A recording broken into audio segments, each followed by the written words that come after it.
খুলনা অঞ্চলে সপ্তাহ জুড়ে তীব্র লোডশেডিং আর অসহনীয় গরমে বিপর্যস্ত জনজীবন। বিদ্যুৎ সরবরাহ বন্ধ থাকছে গড়ে ৬ থেকে ৮ ঘন্টা, কোথাও আবার তার থেকেও বেশি সময়। লোডশেডিংয়ে শুধু নগর জীবনই বিপর্যস্ত নয়, পাশাপাশি ব্যাহত হচ্ছে কলকারখানা সহ রপ্তানি আয়ের অন্যতম খাত চিংড়ি প্রক্রিয়াজাত। এ অঞ্চলের বিদ্যুৎ সরবরাহের দায়িত্বে থাকা প্রতিষ্ঠান ওয়েস্ট জোন পাওয়ার ডিস্ট্রিবিউশন কোম্পানির তথ্য বলছে, গত ৩ দিনে চাহিদার ২৫০ থেকে ৩০০ মেগাওয়াট পর্যন্ত বিদ্যুৎ ঘাটতি থাকছে। অপরদিকে পল্লী বিদ্যুতে ঘাটতি প্রায় ৪০%।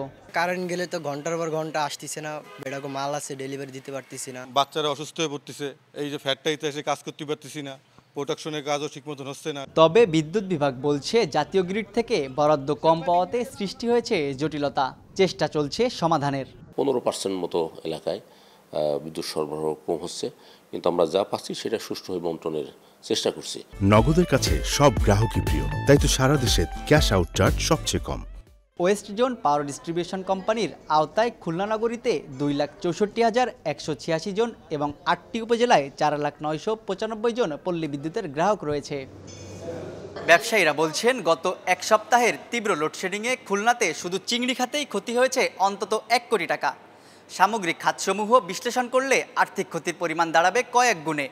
তাই জীবন ও জীবিকা স্বাভাবিক রাখতে বিদ্যুৎ সরবরাহ নিশ্চিতের দাবি সকলের। খুলনা থেকে তানজিম আহমেদ, সময় সংবাদ।